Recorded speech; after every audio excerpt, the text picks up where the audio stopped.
No hay alternativa. En tu corazón hay un hueco del tamaño de Dios que solamente Dios puede llenar. Mi amigo, fuera de Cristo todo es absurdo, y lo que es 1000 veces peor, fuera de Cristo solo obtendrás de Dios condenación y juicio por causa de tus pecados.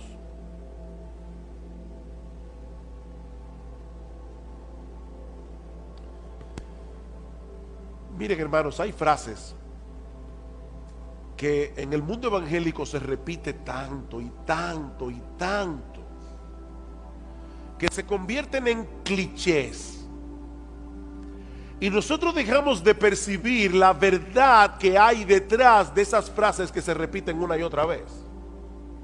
¿Recuerdan ustedes cuando estábamos predicando de Colosenses y decíamos que hay una fórmula matemática en Colosenses? Cristo más nada es igual a todo. Decía una poetisa cristiana: si yo no tuviera nada excepto a Cristo, lo tendría todo como quiera.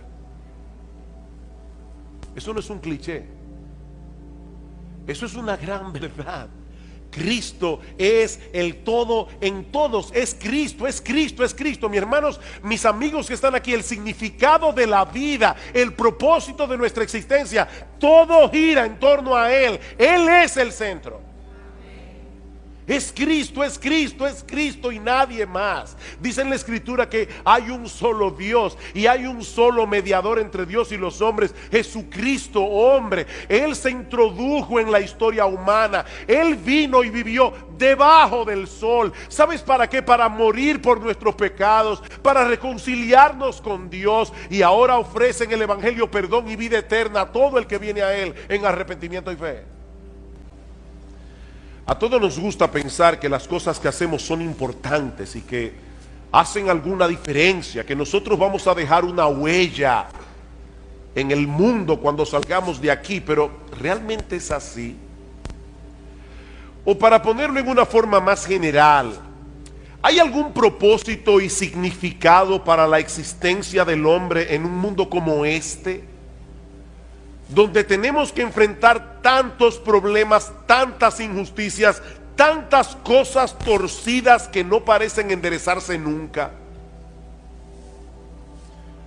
¿De qué sirven nuestros logros o comportarse de cierta manera si al final de cuentas todos vamos a morir, no importa cómo hayamos vivido?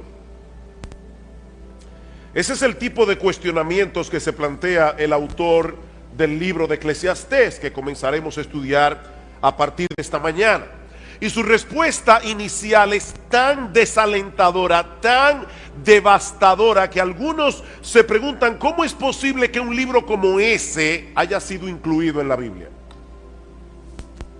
Una lectura superficial de Eclesiastés puede llevarnos a pensar que este libro fue escrito por un filósofo fatalista, no por un hombre inspirado por el Espíritu Santo. Para que tengan una idea del tipo de declaraciones que vamos a ver a lo largo de esta serie, permítanme darles un breve muestrario. Eclesiastés capítulo 2, versículo 17. Aborrecí por tanto la vida. Eso dice un hombre inspirado por el Espíritu de Dios. Aborrecí por tanto la vida, porque la obra que se hace debajo del sol me era fastidiosa, por cuanto todo es vanidad y aflicción de espíritu. Asimismo aborrecí todo mi trabajo que había hecho debajo del sol, el cual tendré que dejar a otro que vendrá después de mí. Eclesiastés 3:18. Dije en mi corazón, es así por causa de los hijos de los hombres, para que Dios los pruebe y para que vean que ellos mismos son semejantes a las bestias. Porque lo que le sucede a los hijos de los hombres y lo que le sucede a las bestias, un mismo suceso es. Como mueren los unos, así mueren los otros, y una misma respiración tienen todos. Ni tiene más el hombre que la bestia, porque todo es vanidad. Eclesiastés capítulo 7, versículo 15. Todo esto he visto en los días de mi vanidad. Justo hay que perece por su justicia. Un justo que perece por su justicia. Y hay impío que por su maldad alarga su vida.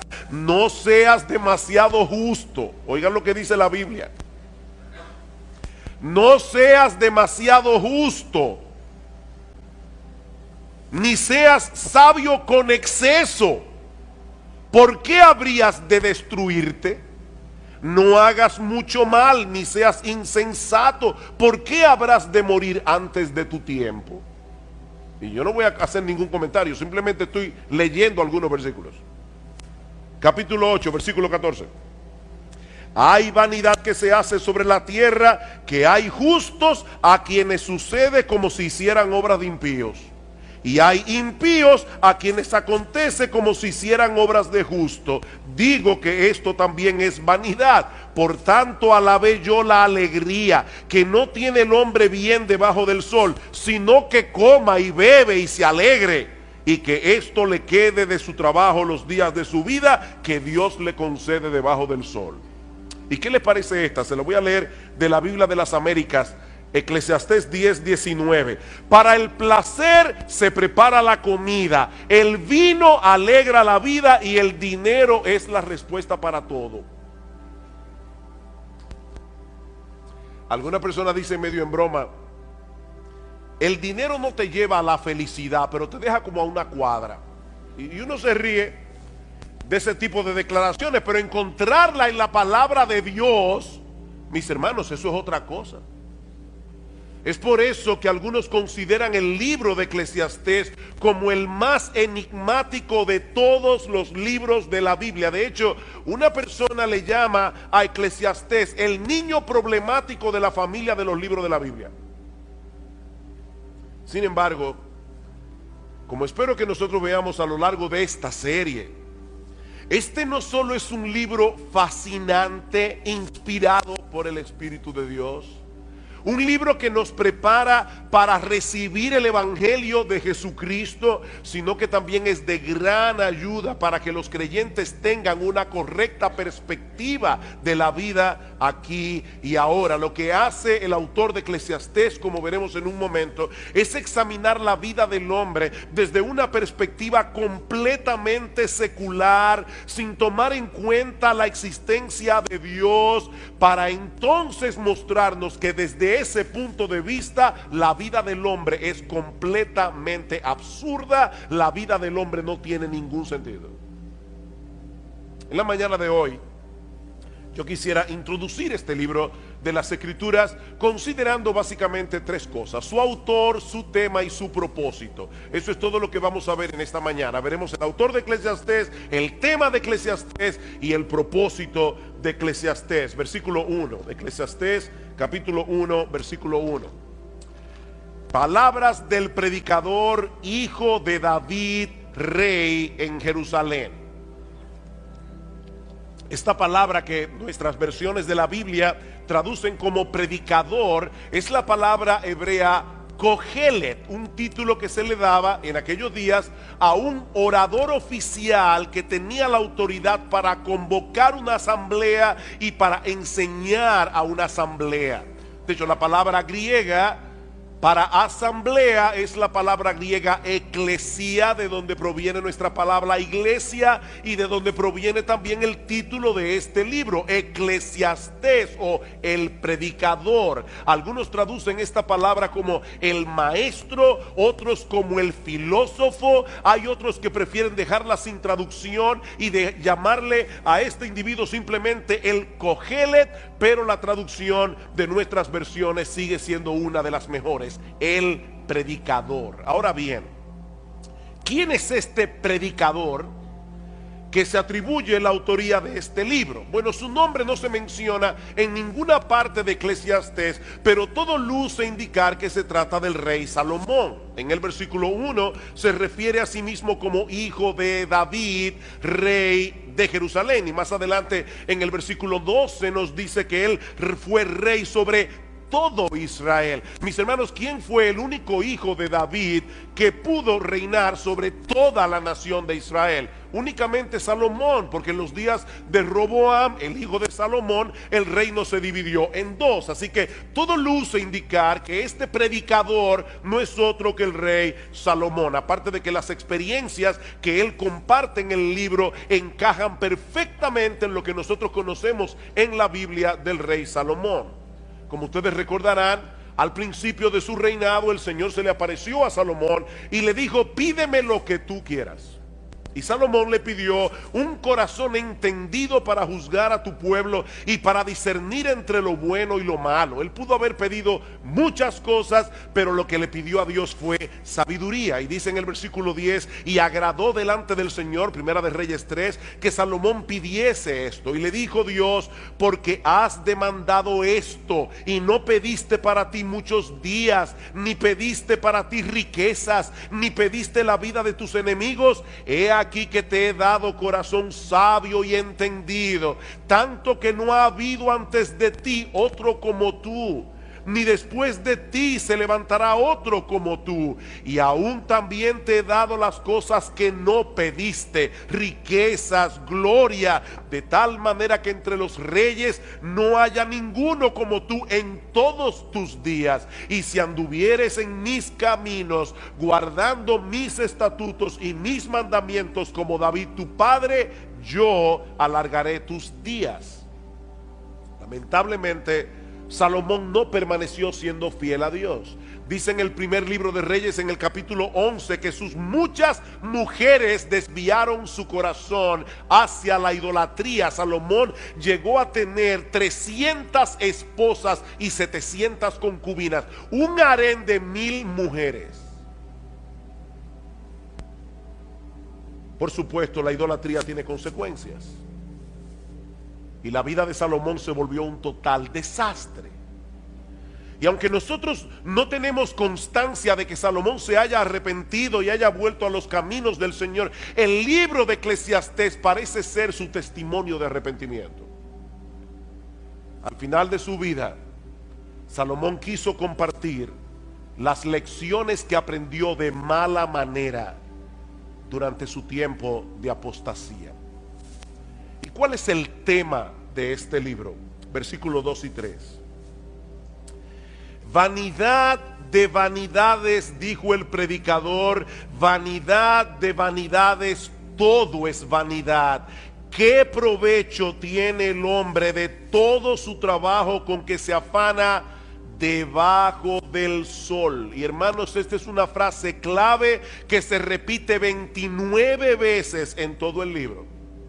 Lo que Salomón quiere hacernos ver es que si la existencia humana se limita al aquí, al ahora, si no tomamos en cuenta lo que ocurre del otro lado del sol, cuando partamos de este mundo a la presencia del Señor, entonces nada de esta vida tiene sentido.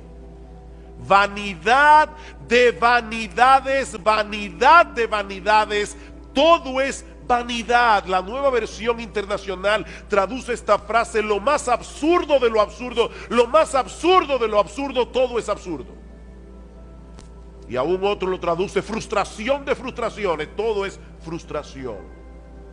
La palabra vanidad también se repite una y otra vez en el libro de Eclesiastés, 38 veces en total, y se refiere a algo que no tiene sustancia, algo inútil, algo sin valor. Mi amigo, si tú dejas a Dios y a la eternidad fuera de la ecuación, lo que te queda es una vida vacía, sin propósito y sumamente frustrante. Salomón parece estar sacando balance aquí, al final de su vida, de todas las cosas que él tuvo la oportunidad de experimentar, cuando Dios dejó de ser relevante para él, y el resultado final fue menos que nada. Vanidad de vanidades. Los judíos empleaban ese tipo de expresiones cuando querían enfatizar una idea, como cuando nosotros decimos rey de reyes. Él es el rey que está por encima de todos los reyes, o cantar de los cantares. Es el cantar más extraordinario, es el cantar que está por encima de todos los cantares. Bueno, lo que Salomón nos está diciendo aquí es que no hay una cosa más vana que una vida sin Dios. Eso es lo más vano, ya más vano no se puede ser. Esa es la vanidad de las vanidades. Y lo repite 2 veces: vanidad de vanidades, vanidad de vanidades. Y por si todavía alguien no entendió la fortaleza de su idea, concluye diciendo: todo es vanidad. Todo es vanidad. Eso sería la existencia humana si todo lo que tuviéramos fuera esta vida. Venimos de la nada. Somos el producto de un accidente sin propósito. Nos dirigimos inevitablemente a convertirnos otra vez en nada. Y entre una nada y otra nada, nosotros tenemos que estar viviendo en este mundo lleno de dificultades, lleno de problemas, donde los momentos de felicidad son muy escasos y muy transitorios. Por eso alguien decía que antes de preguntar si hay vida después de la vida, habría que preguntar si hay vida ahora. No después de la vida, es si hay vida ahora. Un día viene, otro día va, muy similar al anterior, y después de muchos días, la muerte. La pregunta es, ¿para qué afanarse tanto? Si al final de cuentas todos terminamos con las manos vacías. Versículo 3, ¿qué provecho tiene el hombre de todo su trabajo con que se afana debajo del sol? ¿Cuál es tu ganancia? Bueno, mire, yo me conformo con dejar un legado a las generaciones futuras. Genial. Pero ¿de qué te sirve eso a ti? Decía el cineasta Woody Allen: yo no quiero alcanzar la inmortalidad a través de mi obra. Yo quiero alcanzarla no muriéndome. El problema es que no tenemos esa alternativa. No tenemos esa alternativa. Todos tenemos una cita ineludible con la muerte. Y lo que Salomón nos está diciendo aquí es que si contemplamos la vida sin tomar en cuenta lo que trasciende la temporalidad de este mundo, todo se vuelve fatigoso, todo se vuelve frustrante. Eso es lo que él pasa a probar a partir de los versículos 4 al 11, usando algunos ejemplos de la creación y de la experiencia humana. Versículo 4, generación va y generación viene, mas la tierra siempre permanece. Una generación se va levantando, la otra va envejeciendo. Y a veces tenemos la sensación de que algo está pasando, algo está cambiando entre una generación y la otra. Pero esa generación que está surgiendo ahora, mañana estará en el mismo lugar donde nosotros estamos hoy. Cuando yo contaba la historia de la iglesia nuestra, de esta iglesia, siempre decía que nosotros comenzamos un grupito de 12 jóvenes y 3 señoras mayores. Hasta que un día mi esposa me dijo: mi amor, ¿tú te has puesto a pensar que las famosas 3 señoras mayores tienen menos edad que la que tú tienes ahora? Tenían en aquel momento, cuando comenzó la iglesia, menos edad que la que yo tengo ahora. Yo seguía llamándole a una persona mayor, de 40 y pico de años. Claro, yo tenía 22.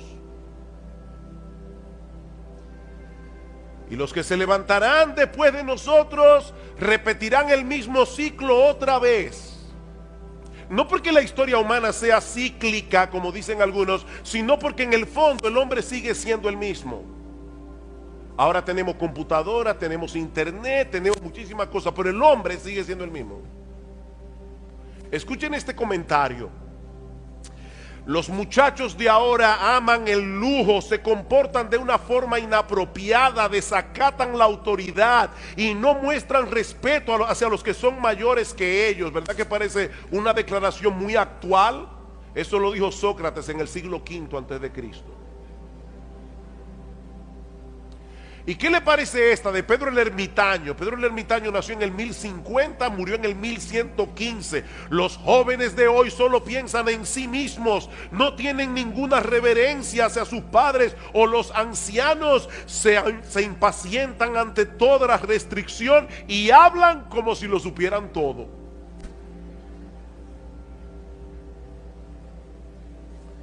Ustedes ven el punto. La historia está en movimiento, pero nada cambia en realidad. Nada cambia. Es lo mismo que nosotros vemos en los procesos de la naturaleza.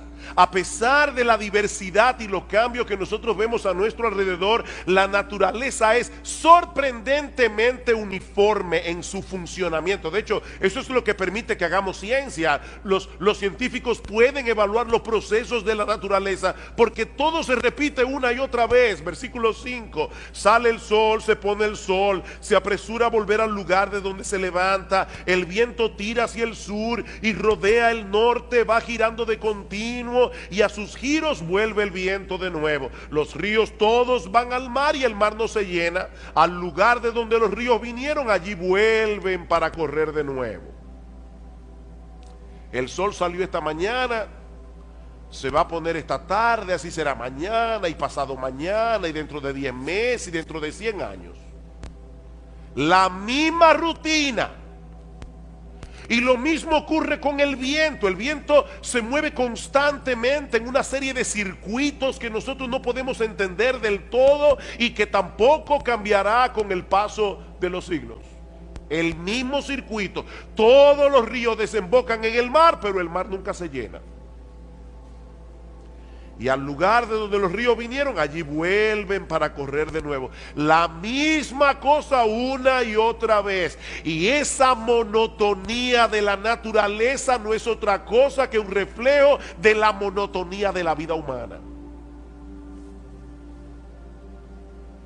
En ciencia política hay un principio que se conoce como el gatopardismo, por una novela que se llamó El gato pardo, donde apareció esta frase memorable: si queremos que todo siga como está, necesitamos que todo cambie. ¿Cómo así?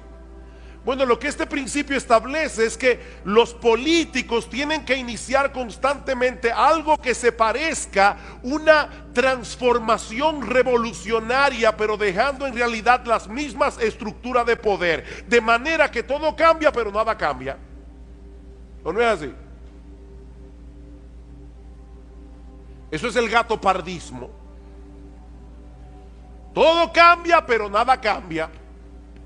Eso es básicamente lo que Salomón nos está diciendo en Eclesiastés. Lo que nosotros vemos en los procesos naturales es lo mismo que ocurre en la experiencia del hombre. Versículo 8: todas las cosas son fatigosas más de lo que el hombre puede expresar. Nunca se sacia el ojo de ver ni el oído de oír.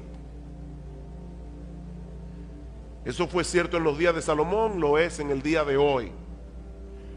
En la historia de la civilización, el hombre nunca había tenido a su alcance tantas posibilidades de ver y oír cosas diferentes. Hace 200 años, si usted quería escuchar música tocada por una orquesta, usted tenía que ir a donde la orquesta estaba. Ese era un lujo que muy pocas personas podían darse. Hoy día cualquier muchacho tiene a su alcance un montón de dispositivos, de programas, de aplicaciones que le permiten ver y escuchar lo que quiera y cuando lo quiera. iPod, iPhone, iPad, iTunes, MP3, YouTube, SoundCloud, Netflix, Crackle y yo no sé cuántas cosa más. ¿Y saben qué? No importa cuántas cosas veas, no importa cuántas cosas escuches, nunca te sentirás satisfecho. Nunca te sentirás plenamente satisfecho. Yo recuerdo cuando era niño, a mi padre le encantaba hacernos cuentos árabes. Y yo recuerdo uno en particular donde había un rey que le ofreció la mitad de su reino a cualquier persona que pudiera llevarle algo que fuera más pesado que lo que él tenía en su mano. Y las personas comenzaron a traer cosas pesadas, lingotes de oro cada vez más pesadas, y siempre lo que el rey tenía en la mano pesaba más. Y la gente decía: ¿cómo es posible que este hombre pueda tener algo en su mano envuelto en un pañuelo que pese más que todo lo que nosotros llevamos? Finalmente un sabio que le dijo: lléveme donde el rey. Cuando pusieron el pañuelo en la balanza, este sabio cogió un poco de tierra, lo puso en la otra balanza y la tierra pesó más. Y todos quedaron sorprendidos hasta que él dio la explicación. Lo que hay envuelto en ese pañuelo es un ojo humano. Y el ojo humano no se sacia con nada, pero al final tendrá que contentarse con un puñado de tierra. Nunca se sacia el ojo de ver. Siempre queremos ver otra cosa, escuchar otra música, tener otra experiencia. Lo que ayer me emocionaba, hoy me causa aburrimiento. ¿O no es así? Así como el mar nunca se llena, nuestros sentidos tampoco. Es por eso, hermanos, que la industria del entretenimiento es tan exitosa. Nosotros queremos algo nuevo, algo que nos libere de ese ciclo interminable de insatisfacción y de hastío. El problema es que todo lo que el mundo ofrece debajo del sol nos deja exactamente en el mismo punto de partida. Versículo 9. ¿Qué es lo que fue? Lo mismo que será. ¿Qué es lo que ha sido hecho? Lo mismo que se hará. Y nada hay nuevo debajo del sol. ¿Hay algo de lo que se puede decir, he aquí esto es nuevo? No, ya fue en los siglos que nos han precedido. Si leemos con cuidado la historia, veremos que el hombre sigue siendo esencialmente el mismo con el paso de los siglos. Las mismas dudas, los mismos problemas, las mismas aspiraciones, los mismos anhelos, la misma lucha. Lo que parece novedoso no es más que un pasado que ya se olvidó. Decía el periodista Malcolm Muggeridge, todas las nuevas noticias son viejas noticias ocurriendo a nuevas personas. ¿Escucharon eso? Todas las nuevas noticias son las viejas noticias ocurriéndole a nuevas personas. Versículo 11. No hay memoria de lo que precedió, ni tampoco de lo que sucederá. Habrá memoria en los que serán después. En otras palabras, la gente suele de sufrir de amnesia histórica. La gente suele sufrir de amnesia histórica. Y eso nos hace creer que algunas cosas son novedosas cuando en realidad no lo son. Generaciones van, generaciones vienen, cada una repitiendo los mismos errores de la generación anterior y creyendo al mismo tiempo que están siendo originales. La vida debajo del sol es fatigosa, repetitiva, monótona, hastiante. Eso es lo que Salomón nos está diciendo. Y cuando el hombre trata por sí mismo de descubrir el significado y propósito de todo esto, el resultado es una visión fragmentada de la realidad que no le hace ningún sentido. Es como cuando estamos tratando de armar un rompecabezas y hay piezas que faltan. Vanidad de vanidades, dijo el predicador, vanidad de vanidades, todo es vanidad. Ahora bien, ¿y cuál es el propósito de este libro? ¿Por qué Dios inspiró al autor de Eclesiastés para que pusiera por escrito reflexiones tan deprimentes acerca de la vida en este mundo?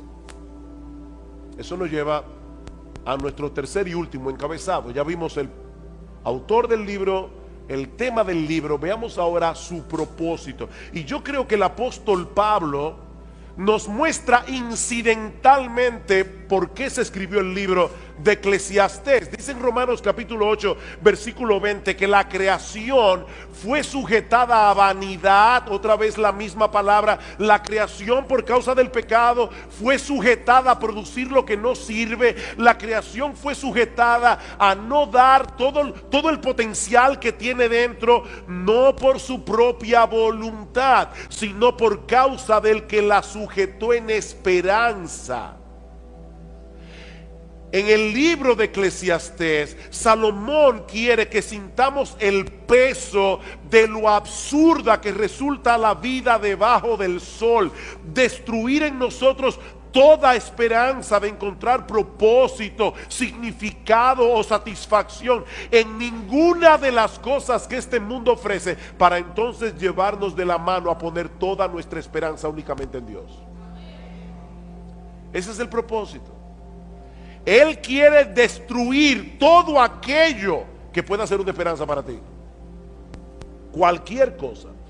Dice un comentarista, la función de Eclesiastés es llevarnos a ese punto en el que empezamos a temernos que esa sea la única conclusión posible, es decir, que todo es vanidad. Nos vemos así enfrentados a la cruda realidad de que nada tiene sentido, nada de lo que hay debajo del sol tiene valor. Pero ¿saben qué, mis amados hermanos? Nosotros sabemos que hay un Dios que está sentado en su trono por encima del sol, gobernando todo lo creado para su gloria y para el bien de su pueblo.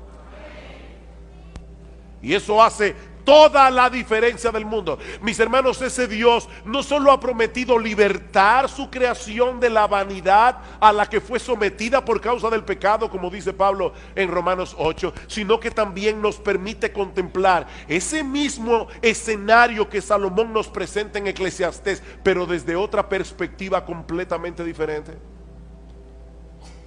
Vamos a introducir a Dios ahora en Eclesiastés capítulo 1. Y vamos a ver qué pasa. Vamos otra vez a Salomón. Vamos a meternos en la mente de Salomón. La única diferencia es que ahora vamos a meter a Dios en la ecuación. Y vamos a ver qué pasa. El salmista David, el padre de Salomón, nos dice en el Salmo 19:1: los cielos cuentan la gloria de Dios, el firmamento anuncia la obra de sus manos. El universo es un gran libro disponible para todo el que lo quiera leer, que nos habla de la grandeza, el poder y la majestad de nuestro Dios. Un día emite palabra a otro día, una noche a otra noche declara sabiduría. No hay lenguaje ni palabras, ni es oída su voz, pero por toda la tierra salió su voz y hasta el extremo del mundo sus palabras. Y ahora escuchen: en ellos, en los cielos, puso tabernáculo para el sol, y este, como esposo que sale de su tálamo, de su cama por la mañana, se alegra cual gigante para correr el camino. El mismo sol que Salomón pone como ejemplo de la monotonía de la vida, nos da un mensaje completamente distinto cuando Dios está detrás del proceso. Ese ciclo solar testifica de la gloria, el poder, el gozo. Dice que se alegra cual gigante, el gozo y aún la bondad de nuestro Creador, que hace salir su sol sobre malos y buenos y que hace llover sobre justos e injustos, como dice Cristo en Mateo 5:45. Así que si leyéramos apropiadamente el mensaje que el sol comunica, ¿saben qué pasaría? Que no dejaríamos nunca de alabar a Dios. Dice en el Salmo 113: desde el nacimiento del sol hasta donde se pone, sea alabado el nombre de Jehová. Si todos los hombres reciben igualmente el beneficio de la luz del sol, ¿no debieran todos darle la gloria y la alabanza al único que le corresponde? Ven ustedes, hermanos, el mismo sol, pero contemplado desde otra perspectiva. Y lo mismo podemos decir de los otros ejemplos que usa Salomón en Eclesiastés. Sí, los ciclos de la naturaleza son repetitivos. Ahora la pregunta es, cuando nosotros colocamos a Dios en el panorama, ¿qué nos enseñan esos ciclos repetitivos de la naturaleza? Son un testimonio contundente de la sabiduría y la fidelidad de nuestro Dios. Dice en el Salmo 104:10: tú eres el que envía las fuentes por los arroyos, van entre los montes, dan de beber a todas las bestias del campo, mitigan su sed los asnos monteses, a sus orillas habitan las aves de los cielos, cantan entre las ramas, él riega los montes desde sus aposentos, del fruto de sus obras se sacia la tierra. Nosotros le llamamos a esto las leyes de la naturaleza. Esa es una expresión que nosotros usamos simplemente para tratar de dar a entender cómo es que Dios opera, porque es Dios el que mantiene la naturaleza funcionando. Él es el que envía la lluvia. Si Dios no quiere, mañana no sale el sol, porque Él es Dios. Y ya lo detuvo en Gabaón, Él puede hacerlo otra vez. Pero es Dios, nuestro buen Dios, el que está cuidando la tierra. Es Dios el que está detrás de todos esos ciclos repetitivos. Así que, mis hermanos, si nosotros vemos la naturaleza y no vemos a Dios, el mensaje que la naturaleza nos comunica es totalmente desalentador. Pero de repente introducimos a Dios en la ecuación y todo cambia drásticamente. De repente todo tiene sentido. Salomón nos dice en Eclesiastés 1:8 que el ojo nunca se sacia de ver ni el oído de oír. Pero alguien dijo muy sabiamente: el ojo no se satisface hasta que no ve la mano de Dios, y el oído no se satisface hasta que no escucha su voz.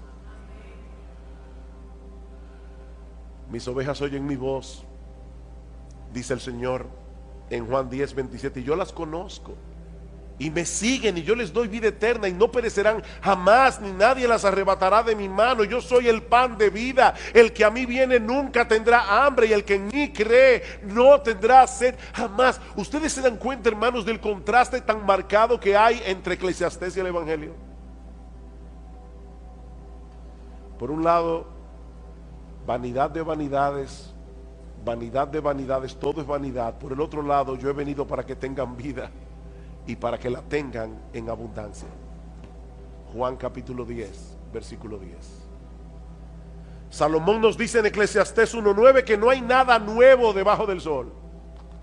Y luego pregunta en el versículo 10: ¿hay algo de lo que se puede decir, he aquí, esto es nuevo? La respuesta es: sí lo hay. ¿Hay algo nuevo? Sí lo hay, sí lo hay.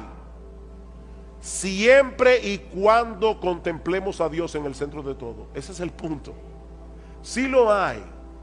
Hay un nuevo pacto en la sangre del Señor Jesucristo.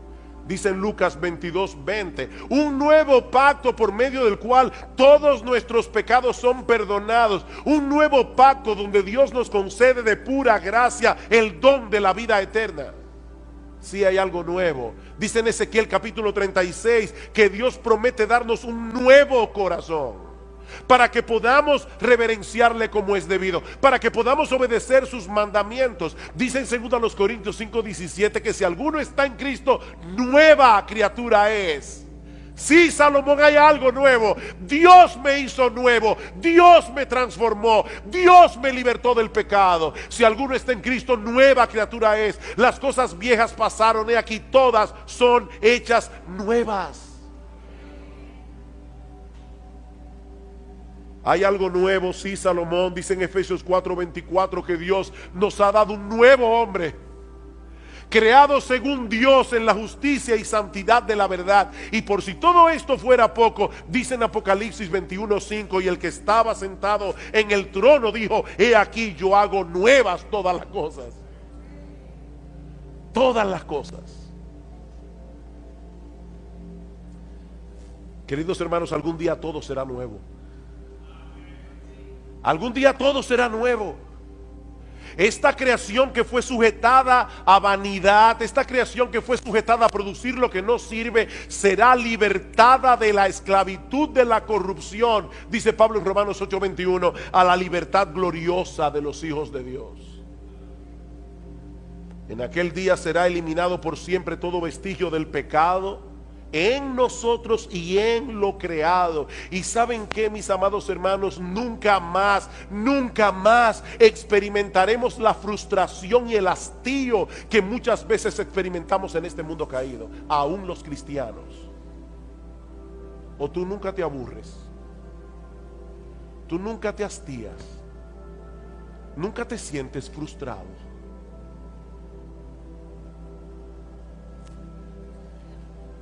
Mi hermano, déjame hacerte una pregunta. ¿Cuál es la perspectiva con la que tú usualmente contemplas la vida? ¿Te colocas en la posición de aquellos que viven sin esperanza y sin Dios en el mundo?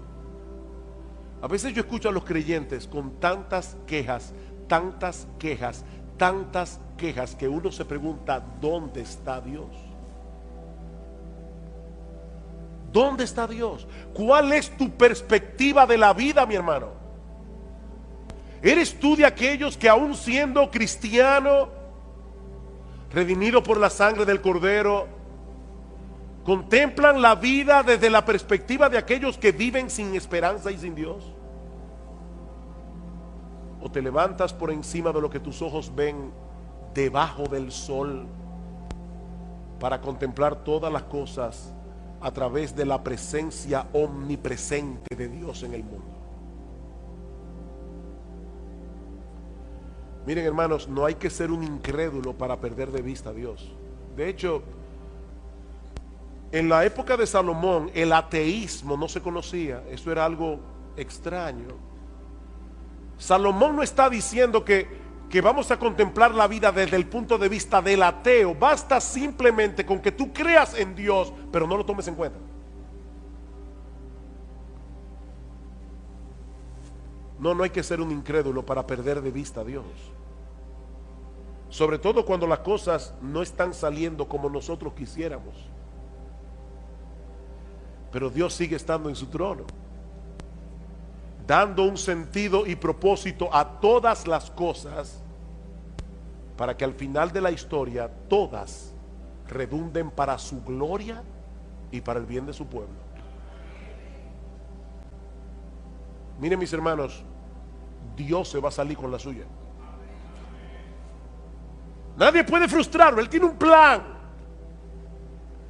y en ese plan nuestro bendito, glorioso, extraordinario, inefable, incomparable, inmutable Señor y Salvador Jesucristo se llevará toda la gloria. Dios amó de tal manera al mundo que dio a su Hijo unigénito. Este es uno de los versículos más conocidos, más memorizados y más citados de toda la Biblia, y es fácil entender por qué. No me viene a la mente otro texto de las Escrituras que en una forma tan breve, tan sencilla, resuma todo el contenido de la revelación bíblica como lo hace este texto. En estos días estuve conversando con un taxista que tenía una Biblia en su carro, y yo le pregunté por qué tenía interés en la palabra de Dios. De hecho, yo lo invité, yo no sé si está aquí esta mañana, pero su respuesta fue algo como esto: yo encuentro en la Biblia palabras de aliento y de sabiduría. Y es verdad. Ningún otro libro del mundo puede dar al hombre la sabiduría y el consuelo que la Biblia da, porque solo la Biblia es la palabra inspirada de Dios. Pero Dios, le decía yo a esta persona, Dios no nos dio su palabra simplemente como un consejero o como un ansiolítico. La Biblia es la revelación de una sorprendente historia de amor, resumida en una forma extraordinaria en este famoso versículo del Evangelio de Juan. Y lo que yo quiero hacer en esta mañana es desempaquetar este texto bíblico y resaltar sus componentes principales para que podamos apreciar en su justa dimensión el inmensurable amor de Dios manifestado a través de la persona y la obra de nuestro Señor Jesucristo. Niños que están aquí, esta palabra inmensurable no es una palabra común. Esta palabra significa algo que no se puede medir. El amor de Dios es inmensurable. El amor de Dios no se puede medir. Y lo primero que Juan nos muestra en este texto, para que podamos ver cuán grande es el amor de Dios, ¿cuál es el objeto de ese amor? Porque de tal manera amó Dios al mundo. Dios amó al mundo. Ahora, muchas personas leen esta declaración como si Juan estuviera diciendo que el amor de Dios es tan grande que abarca a todos y cada uno de los seres humanos que han vivido, viven y vivirán en este mundo. Según algunas estadísticas que estuve leyendo recientemente, en el mundo han nacido hasta la fecha unas 70,000 millones de personas. Y quién sabe cuántas más nacerán antes de que la historia humana llegue a su fin. Pero el amor de Dios es Tan grande, nos dicen algunos, que Él envió a su Hijo a morir por todas y cada una de esas 70,000 millones de personas. Así de grande es el amor de Dios. Y aunque parezca sorprendente que Dios pueda amar a tantas personas, alguien decía que nadie puede ser amigo íntimo de más de 3 personas. Eso es lo máximo de intimidad que uno puede tener, dice una persona, 3. Y esta persona dice, bueno, el amor de Dios es tan grande que abarca más de 70,000 millones de personas. Pero yo no pienso que esa sea la medida que Juan está usando aquí para mostrarnos la grandeza del amor de Dios. No olvidemos, mis hermanos, que ese Dios que amó de tal manera al mundo es infinito y es perfecto en todos sus atributos. Dios no tiene límites de ningún tipo en ninguna de sus capacidades. Dice el profeta Isaías, y hablando obviamente en un lenguaje figurado, que toda el agua de todos los océanos cabe en el hueco de la mano de Dios. Cuando llegue a su casa, trata de ver cuánta agua usted puede poner en el hueco de su mano. Bueno, Isaías dice en Isaías capítulo 40, toda el agua de todos los océanos, de todos los ríos, de todos los lagos que hay en el planeta caben en el hueco de la mano de Dios. De hecho, Él midió el universo con el palmo de su mano. O sea, Dios hace así y ya abarca el universo entero, con todas las galaxias. Y por si todo eso fuera poco, Él conoce por nombre cada una de las estrellas, de cada una de las galaxias, de todo el universo, dice Isaías. Tal es la grandeza de su fuerza y el poder de su dominio. Así que no podemos medir la grandeza del amor de Dios tomando como punto de referencia la cantidad de personas que pueblan nuestro planeta. Eso sería tan sorprendente como el hecho de que un levantador de pesas olímpico pueda levantar un grano de arroz.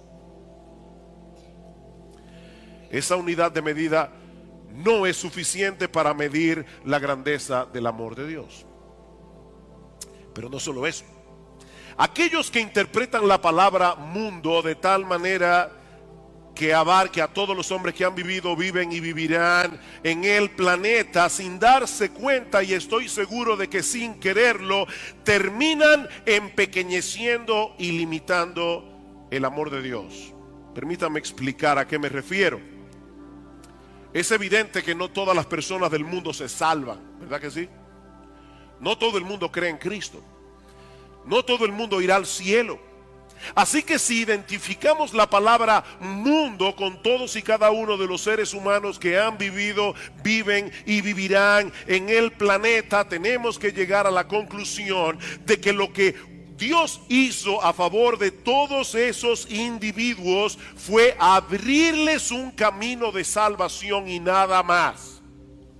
Y luego dejar en sus manos la posibilidad de salvarse. Es como si el texto dijera que Dios amó de tal manera a todos y cada uno de los seres humanos que han vivido, viven y vivirán en este mundo, que dio a su Hijo unigénito para hacer posible que cualquiera de ellos pueda salvarse, pero sin asegurar la salvación de ninguno.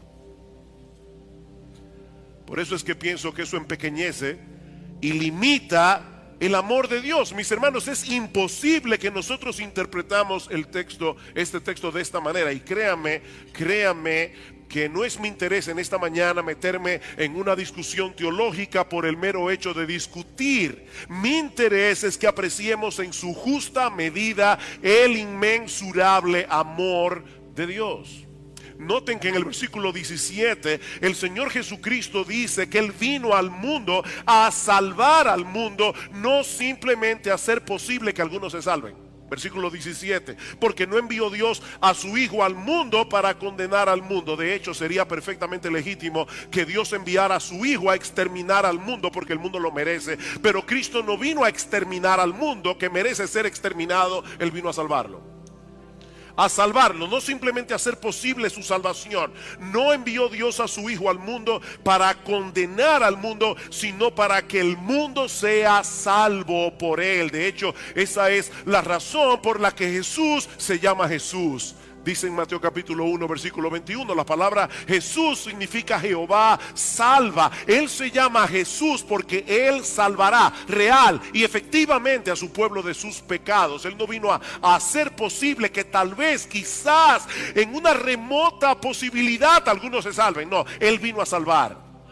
Él vino a salvar. Por eso se llama Jesús. Pero por el otro lado, mis amados hermanos, si Dios dejara en nuestras manos la decisión final de aceptar a Jesús, nadie sería salvo. Porque ningún hombre en su estado natural está inclinado a creer en Jesús. Ningún hombre en su estado natural está inclinado a someterse a su autoridad. Escuchen lo que sigue diciendo el versículo 18. El que en él cree no es condenado, pero el que no cree ya ha sido condenado porque no ha creído en el nombre del unigénito Hijo de Dios. Y esta es la condenación, que la luz vino al mundo, pero los hombres amaron más las tinieblas que la luz.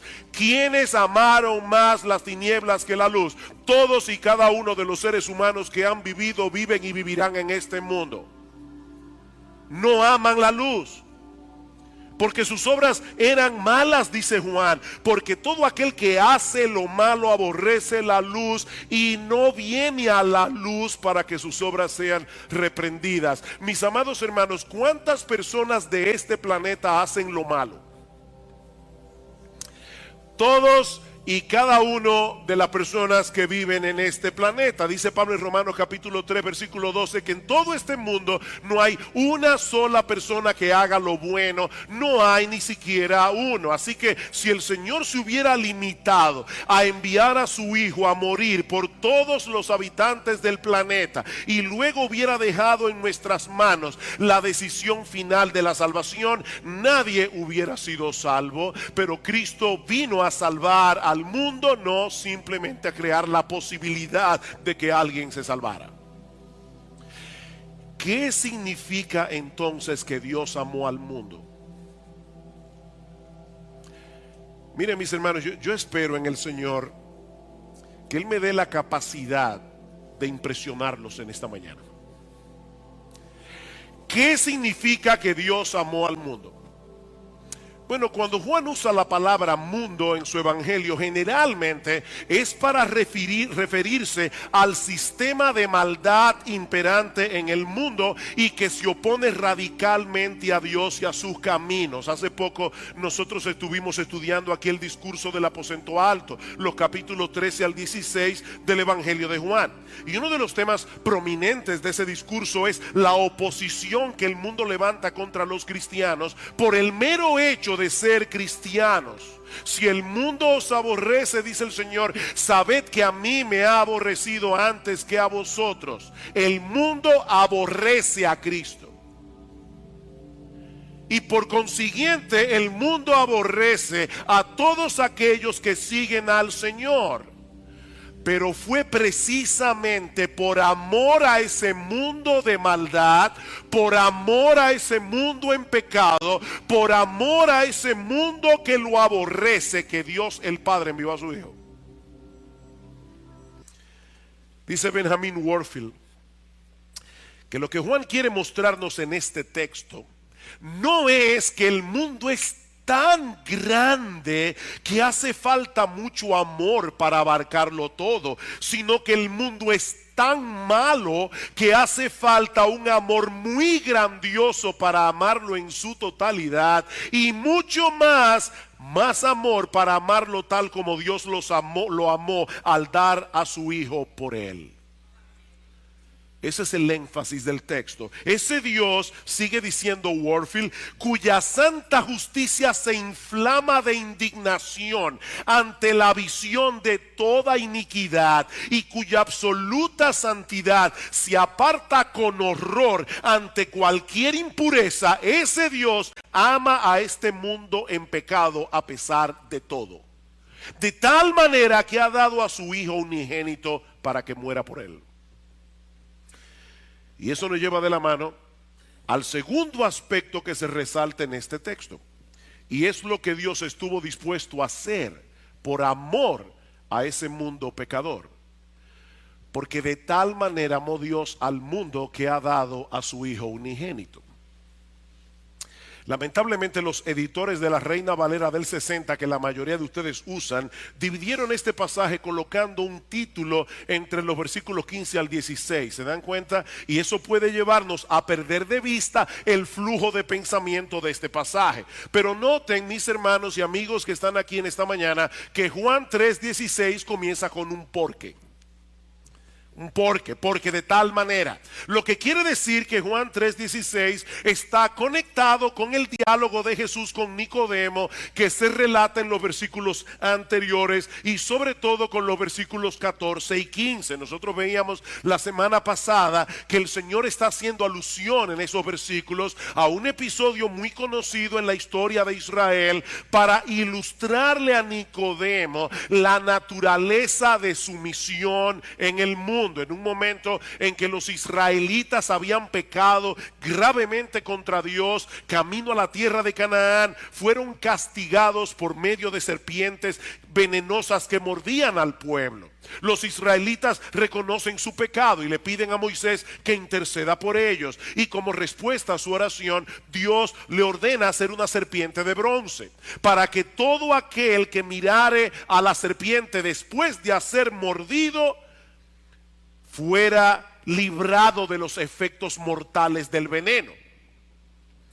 Y ahora el Señor le dice a Nicodemo que esa serpiente de bronce levantada por Moisés en el desierto no era más que un símbolo de su propia muerte en la cruz del Calvario. Versículo 14. Y como Moisés levantó la serpiente en el desierto, así es necesario que el Hijo del Hombre sea levantado en la cruz, para que todo aquel que en él cree no se pierda, mas tenga vida eterna. Eso es lo que se supone que celebramos en la Navidad. Que el Rey de Gloria se hizo hombre para asumir nuestra culpa en la cruz del Calvario. El justo murió por los injustos, dice Primera de Pedro capítulo 3 versículo 18. ¿Y por qué Dios envió a su Hijo a morir en una cruz, a convertirse en pecado y en maldición, para echar fuera de nuestras vidas el pecado y la maldición? Porque de tal manera amó Dios al mundo. Esa es la explicación. Es tal la intensidad del amor de Dios que pudo vencer su propia animadversión hacia la pecaminosidad del mundo y entregar lo que Él más ama por un mundo que lo odia. Eso es lo increíble. Dios pudo vencer su propia animadversión hacia la pecaminosidad del mundo y entregar por ese mundo lo que Él más ama a pesar de que el mundo lo odia. Esa es la gran enseñanza de Juan 3:16. Fue por amor que Dios entregó a su Hijo unigénito. Por ese mundo que le dio la espalda. Por ese mundo que pisotea su ley moral constantemente. Miren, mis hermanos, por la forma como el mundo celebra el nacimiento de Cristo en estos días, es obvio que el mundo no entiende qué fue lo que sucedió en Belén hace 2000 años. El mundo no lo entiende. Y Dios sabía de antemano que eso iba a ocurrir. Dios sabía de antemano que el mundo no apreciaría en su justa dimensión la dádiva de su amor, pero aún así entregó a su Hijo. Por amor a ese mismo mundo. Y por favor, creyentes que se encuentran aquí hoy en esta mañana, no olviden ni por un momento que todos nosotros pertenecíamos a ese mundo antes de venir a Cristo en arrepentimiento y fe. Tú y yo éramos parte de ese sistema. En ese mismo texto que citábamos en Juan capítulo 15, dice en el versículo 19, si fuerais del mundo, le dice Cristo a sus discípulos, si fuerais del mundo, el mundo amaría a los suyos, pero porque no sois del mundo, antes yo os elegí del mundo, por eso el mundo os aborrece. Ustedes también pertenecían al mundo, pero yo los escogí, yo los saqué de ese sistema de maldad para que sean míos, y es por eso que ahora el mundo los aborrece. De manera, mis hermanos, que la única razón por la que hoy estamos en Cristo y ya no pertenecemos al mundo no es porque nosotros éramos menos malos que los demás, éramos más inteligentes. Cuando nos predicaron el evangelio, de inmediato nosotros captamos la verdad que estaba detrás de ese mensaje y lo abrazamos de todo corazón. No, de hecho es muy probable que la razón haya sido exactamente otra. Dios estaba buscando lo más vil, lo más necio, y te encontró a ti y me encontró a mí. Dice 1 Corintios capítulo 1. No, esa no fue la razón por la que nosotros hoy estamos en Cristo. Nosotros estamos hoy en Cristo porque Dios nos amó cuando nosotros no lo amábamos. Dice en 1 de Juan capítulo 4 versículo 19 que nosotros le amamos a Él porque Él nos amó primero. En otras palabras, el amor de Dios nos conquistó. El amor de Dios venció nuestra hostilidad. El amor de Dios nos atrapó y nos atrajo con cuerdas de amor a la cruz del Calvario. Y Él continuará haciendo eso con muchos otros pecadores hasta que Cristo regrese en gloria, manteniendo abierta la puerta de la salvación de par en par a través de la predicación del evangelio. Y eso nos lleva al tercer elemento que debemos resaltar en este pasaje: la extensión del amor de Dios. Porque de tal manera amó Dios al mundo que ha dado a su Hijo unigénito para que todo aquel... ¿Escuchaste esa frase? Todo aquel, sin restricción, sin importar su condición social, sin importar su condición económica, sin importar su condición educativa, sin importar la raza a la que pertenezca, sin importar los años que tenga, sin importar incluso su grado de pecaminosidad. Todo aquel, el amor de Dios vence todas las barreras, el amor de Dios vence todos los prejuicios, es un amor que no discrimina. Todo aquel, cualquiera que venga será recibido. Óyeme bien, mi amigo, no importa lo que tú hayas hecho, no importa lo que tú hayas pensado y dicho contra Dios, no importa cuántas veces tú hayas rechazado el evangelio. Todo aquel, Cristo dice en Juan capítulo 6 versículo 37 que ninguno que venga a Él clamando por misericordia será echado fuera. Ninguno, ni uno solo. Mi amigo, Dios no pone ningún tipo de condición, excepto una, la que aparece en nuestro texto. Y eso nos lleva al cuarto elemento del pasaje: la exclusividad del amor de Dios. Porque de tal manera amó Dios al mundo que ha dado a su Hijo unigénito para que todo aquel que en Él cree, todo aquel que en Él cree. El llamado del evangelio es universal y al mismo tiempo exclusivo. Nadie puede disfrutar del amor redentor de Dios a menos que crea en su Hijo. No existe ninguna otra condición, pero sin esa condición nadie puede ser salvo. Eso quiere decir que lo que Dios espera del pecador, óyeme bien, mi amigo, lo que Dios espera del pecador no es que tenga fe. Hay gente que dice, yo soy muy espiritual, yo tengo mucha fe. Mira, déjame decirte algo, hay gente que le tienen pavor a los aviones, pero si alguien se va en Yola a Puerto Rico, con toda seguridad, y otro se va temblando en un avión, es más probable que el que tiene poca fe llegue y el otro termine comido de tiburones en el canal de la Mona. Así que el asunto no es el tamaño de la fe, es el objeto de la fe. No, aquí no dice simplemente que debemos tener fe. Mi amigo, déjame decirte algo muy importante. La fe en sí misma es completamente inútil, a menos que descanse en el objeto correcto. En los años 60, Elvis Presley popularizó una canción titulada en inglés I Believe, yo creo. Y en una de las estrofas decía: cada vez que escucho llorar a un bebé recién nacido, o toco la hoja de un árbol, o miro al cielo, entonces sé porque yo creo. El problema es que la canción no aclara creer en qué, o creer en quién. Pero el llamado que encontramos en este pasaje es muy puntual, es muy claro.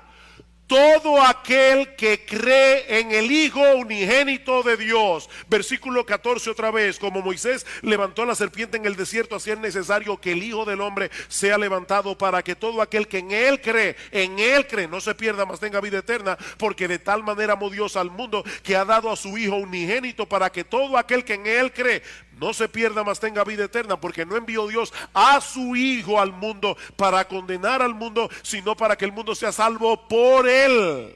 El que en Él cree no es condenado, pero el que no cree en Él ya ha sido condenado, porque no ha creído en el unigénito, en el Hijo unigénito de Dios.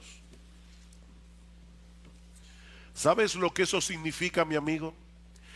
Que si tú estás confiando en Cristo y en tu iglesia, en Cristo y en tu religión, tú no crees en Cristo. Lo que eso significa es que si tú estás confiando en Cristo y en tus buenas obras, en Cristo y en tu obediencia a los mandamientos, tú no crees en Cristo. Si tú estás confiando en que vas a llegar al cielo a través de Cristo y de María, a través de Cristo y de los santos, mi amigo, tú no crees en Cristo. Creer en Cristo, y esto es importante subrayarlo, creer en Cristo es creer en Cristo y en nadie más. Ni en ti, ni en tu iglesia, ni en tu religión, ni en tu decencia, ni en nadie más. Es creer en Cristo y solo en Cristo. Decía Gresham Machen, un gran teólogo de finales del siglo XIX, principios del siglo XX. Él decía que algunas personas creen que van a llegar al cielo como aquellos que cruzan un lago o un río en un bote de remos. Si usas únicamente el remo de la fe, ¿qué va a pasar? Vas a dar vuelta en círculo. Si usas únicamente el remo de las obras, va a suceder lo mismo, solo que en el sentido opuesto. Pero si usas el remo de la fe y el remo de las obras, vas a poder cruzar el río y llegar al otro lado. Esa sería una buena ilustración, decía Gresham Machen, si fuéramos a llegar al cielo en bote.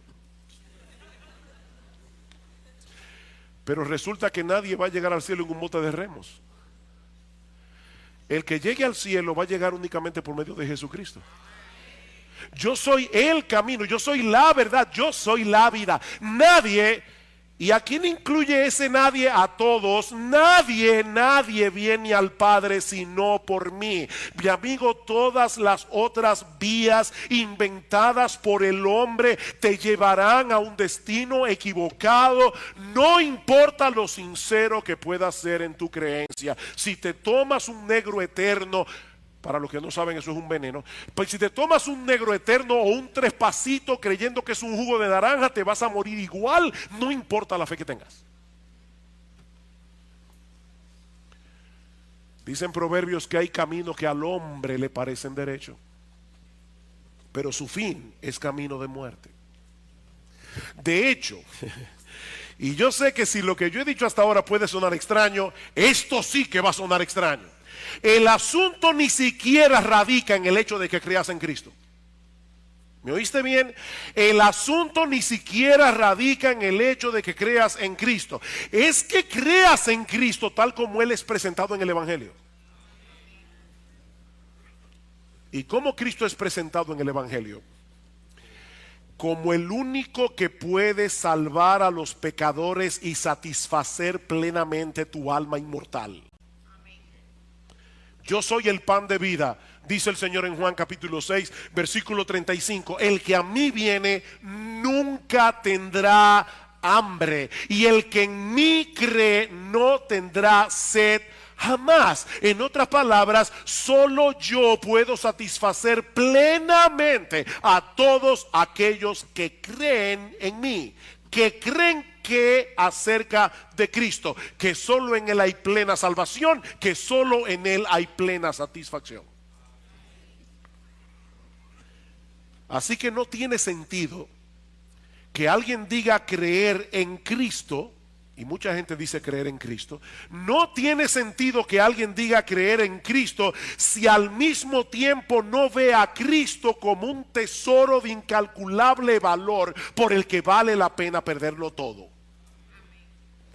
Si tú no ves a Cristo de esa manera, tú no crees en Cristo. Los que creen en Cristo son personas que ven a Cristo como un tesoro de incalculable valor por el cual vale la pena perderlo todo. Es así como el Señor describe la conversión en Juan capítulo 13, versículo 44. El reino de los cielos es semejante a un tesoro escondido en un campo, el cual un hombre halla, lo esconde de nuevo y gozoso por ello va y vende todo lo que tiene y compra aquel campo. Él encontró un tesoro, Cristo. Él esconde el tesoro y va donde el dueño y le dice: ¿cuánto tengo que darte por el campo? Mira, no vas a poder comprármelo porque tienes que darme tu vida entera. No hay problema, eso es una ganga. Para obtener a Cristo no hay ningún problema. Dice, también el reino de los cielos es semejante a un mercader que busca buenas perlas, que habiendo hallado una perla preciosa, fue y vendió todo lo que tenía y la compró.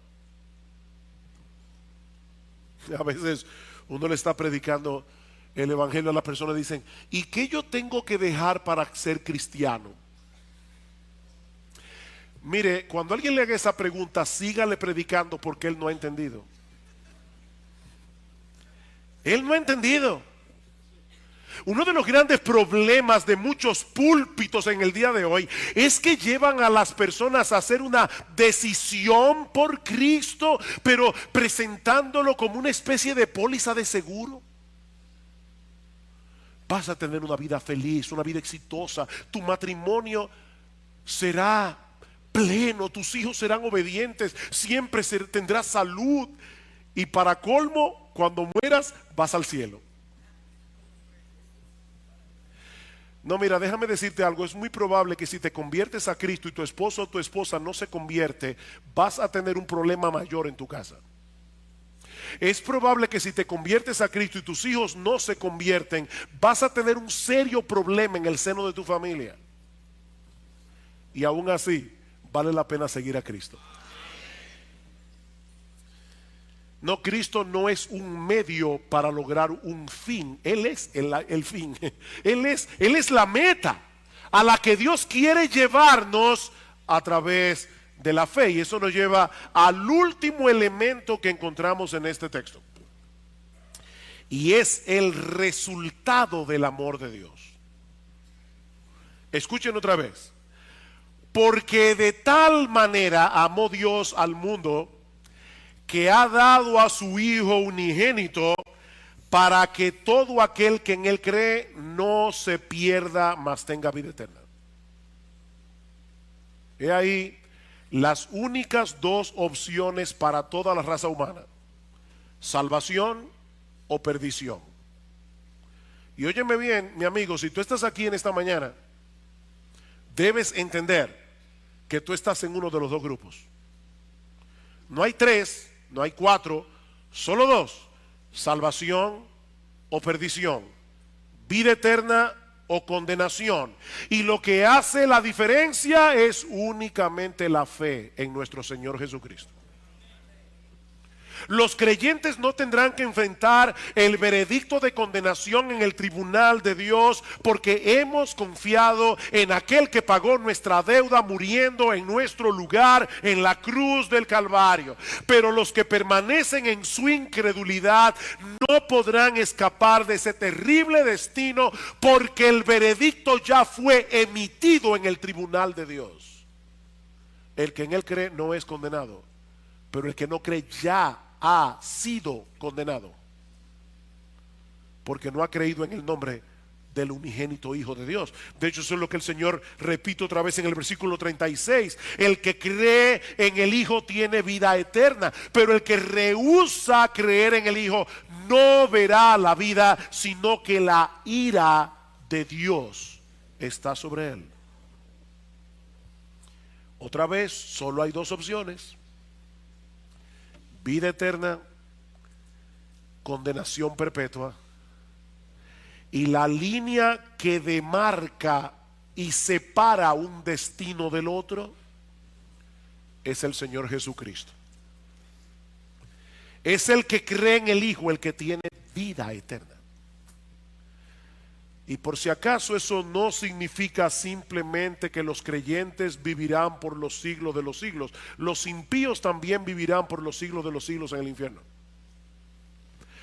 No, la vida eterna no es una vida que no se acaba nunca. Hay personas que ven la vida eterna como una especie de antibiótico espiritual que nos libra de la muerte.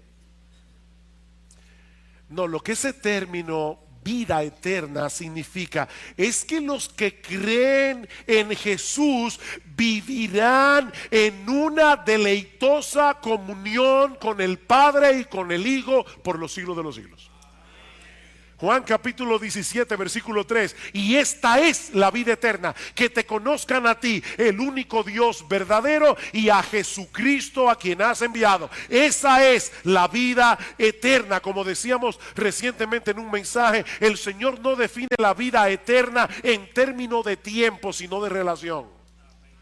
De hecho, Juan capítulo 1, versículo 1: en el principio era el verbo era con Dios, el verbo era Dios, todas las cosas por Él fueron hechas, y sin Él nada de lo que ha sido hecho fue hecho. En Él estaba la vida, y la vida era la luz de los hombres.